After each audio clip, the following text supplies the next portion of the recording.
हाँ बताएं। हमने कहा जो मदरसों का रजिस्ट्रेशन होता है, ठीक है, वो एक कानून है यूपी मदरसा बोर्ड एक्ट ठीक है। 2004, उसी के तहत कानून के तहत जो है मदरसों का रजिस्ट्रेशन होता है। सही है। तो उस कानून को ही गैर कानूनी डिक्लेयर करने के लिए हाईकोर्ट में एक मुकदमा दायर हुआ है। अरे अच्छा। तो जब वो कानून गैर कानूनी हो जाएगा तो सारे मदरसे, चूंकि उसी कानून के तहत जो है उनको जो है लीगल तस्लीम किया गया है। अगर वही कानून इलीगल हो जाएगा तो फिर सारे मदरसे अपने आप इलीगल हो जाएंगे। उसमें पस मंजर क्या बताया, क्यों, मतलब क्या उसमें मतलब वजूहात बताएं गैर कानूनी साबित करने के? उसमें बहुत सी चीजें हैं और उसमें कानून से ज्यादा डिस्कशन मदरसों पे हो रहा है। मतलब अच्छा। कानून तो कानून के जो भी प्रो एंड कॉन्स है, मतलब जो उसकी अच्छाई बुराई है वो तो अलग चीज है। उसमें जो मेन डिस्कशन हो रहा है, जिसकी तरफ हाईकोर्ट माइल है, हाईकोर्ट का ये कहना है कि इस मुल्क के आईन ने आर्टिकल 21A के जरिए इस मुल्क में तमाम 6 साल से 14 साल के बच्चों को ये बुनियादी हक दिया है कि वो उन्हें मुफ्त और जो है लाजिम तालीम दी जाए। जी जी, ठीक है, ठीक है। और फिर हाईकोर्ट का ये कहना था कि यहाँ पर जो ये तालीम लफ्ज या जो एजुकेशन लफ्ज आया है वो सिर्फ कुछ भी पढ़ने को लेकर नहीं आया है, बल्कि वो क्वालिटी एजुकेशन को बताता है। ठीक है। और क्वालिटी एजुकेशन में जो मॉडर्न एजुकेशन है वो आएगी, मदरसे खारिज हो जाएंगे। तो जब मॉडर्न एजुकेशन आएगी तो फिर कोर्ट ने कहा कि क्या किसी भी शख्स को इस बात की छूट दी जा सकती है कि वो बच्चों से ये बुनियादी हक छीन ले और ये कहकर कि जो है हम तो इनको जो है मजहबी तालीम दे रहे हैं। क्या मजहबी तालीम देने के नाम पर उनके इस बुनियादी हक से उनको महरूम किया जा सकता है? बड़ी लंबी मामला है फिर तो। हाँ, तो हमने इसके लिए कई लोगों से, कई जिम्मेदारों से बात किया। एक तो हमारे यहाँ का वो लड़का सालिम अलवी है जो है, तो हमने कहा उसके भी कुछ रास्ते वगैरह बरेली में थे, तो हमने कहा उन लोगों से बताओ कि इस तरह का मैटर चल रहा है। तो इस पे क्या हो सकता है ये बताएं, क्या करना चाहिए इस पे? देखिए, इसमें सबसे बड़ा मैटर यह है कि ये 24 जनवरी से कंटिन्यू डेली सुनवाई हो रही है 2.5 घंटे। अच्छा। बिला नागा रोज स्पेशल कोर्ट बैठती है और रोज सुनती है।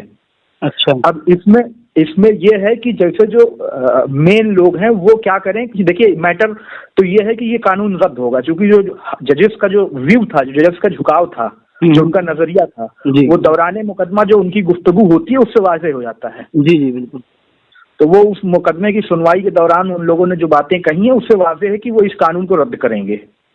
और माशाल्लाह, है ना, इस कानून को रद्द करेंगे और मदरसे को जो है वो मदरसे में जो है वो मजहबी तालीम को जो है कहकर ये उनका ये कहना है कि जिस तरह डॉक्टर और इंजीनियर कोई बनता है तो वो जो एक बेसिक एजुकेशन है वो लेता है, हाई स्कूल इंटर सब करते हैं, ठीक है, उसके बाद अपनी फील्ड का सिलेक्शन करते हैं। तो उनका कहना है कि मौलाना बनिए, मुफ्ती बनिए, हाफिज बनिए, कारी बनिए, लेकिन बेसिक एजुकेशन सबको दी जाए और उसके बाद वो 14 साल या 18 साल बाद वो बने। ओह ठीक ठीक। तो इससे ये लग रहा है कि ये मदरसे पर भी पूरा मामला सब आएगा। तो लेकिन मतलब वही मैंने पूछा ना कि होना क्या चाहिए। अब इसमें होना ये चाहिए कि जो मजहबी जो यहाँ क़यादतें हैं वो क्या करें कि इस मुकदमे के अंदर फरीक बनने की एप्लीकेशन दें। अच्छा, कि हमें भी जो है सुना जाए, हम भी अपनी बात कहें। अच्छा ठीक है, तो उसमें जो भी होना होगा वो होगा, क्योंकि कोर्ट का तो मैं इस क्या नाम है, इस तमाम बात को, पूरी बातों को इंशाअल्लाह ताला मरकज के जितने जिम्मेदारान हैं, चाहे जामिअतुल रज़ा हो, मंज़िल इस्लाम हो, यहाँ के जितने भी हैं, मैं उन तक पहुँचाता हूँ, सीनियर लोगों तक इंशाअल्लाह ताला। और उनका क्या मतलब जो है इस पर रिएक्शन होता है, जो भी बातें होंगी तो मैं सही साहब आपसे गुफ्तगू करूँगा, बताऊँगा जैसा भी होगा फिर। क्योंकि वही लोग करेंगे इसमें, हम लोग तो पीछे पीछे है ना, वो लोग पैरवी करें, हम लोग साथ देंगे। और ये बात उन तक पहुँचती है और मुझे उम्मीद है कि उन्हें इल्म भी होगा इस चीज़ का। ऐसा तो नहीं है कि इतना बड़ा इशू है तो पता ना होने। नहीं, बड़े खुफिया तरीके से हो रहा है, ये कहीं छपा भी नहीं अभी तक। अभी इसमें कानपुर की एक जमात है, कोई मदारिस इस्लामिया तंजीम करके, उसमें कौन जमा करके हैं, हमको अब्बास मिसबाही अजहरी साहब जो संत कबीर मदरसा कुछ है, मतलब वो कुछ मतलब रिपोर्ट वगैरह कुछ है क्या, कुछ मिलेगा PDF वगैरह कुछ इस तरीके की?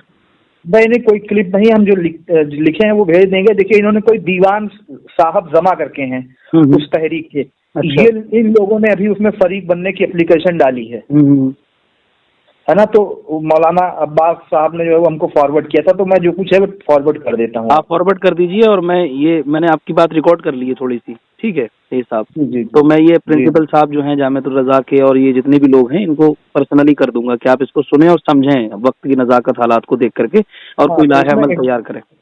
हाँ, इसमें इंटरवेंशन डालें जी, और हाई कोर्ट से ये कहें कि भाई हम भी इसमें फरीक हमें बनाया जाए और हमारी बात सुनी जाए। बहुत अच्छा। अगर ये एप्लीकेशन खारिज होती है तो उसके खिलाफ सुप्रीम कोर्ट जाए, तो कम से कम अभी जो ये सुनवाई इतनी तेजी से चल रही है कि ये इसी हफ्ते में डिसीजन आ जाएगा, ओहो, अगर इस तरह से चलता रहा तो। अल्लाह अकबर। चलो, मैं तो फिर बहुत अच्छा किया आपने बता दिया, और मैं इंशाअल्लाह ताला देखता हूँ, ये तो बहुत जरूरी है। ठीक है, मैं आपको हाँ जो चीजें हैं वो फॉरवर्ड कर दे रहा हूँ। जी सही साहब, जी सही साहब, ठीक, जज़ाकल्लाह जज़ाकल्लाह।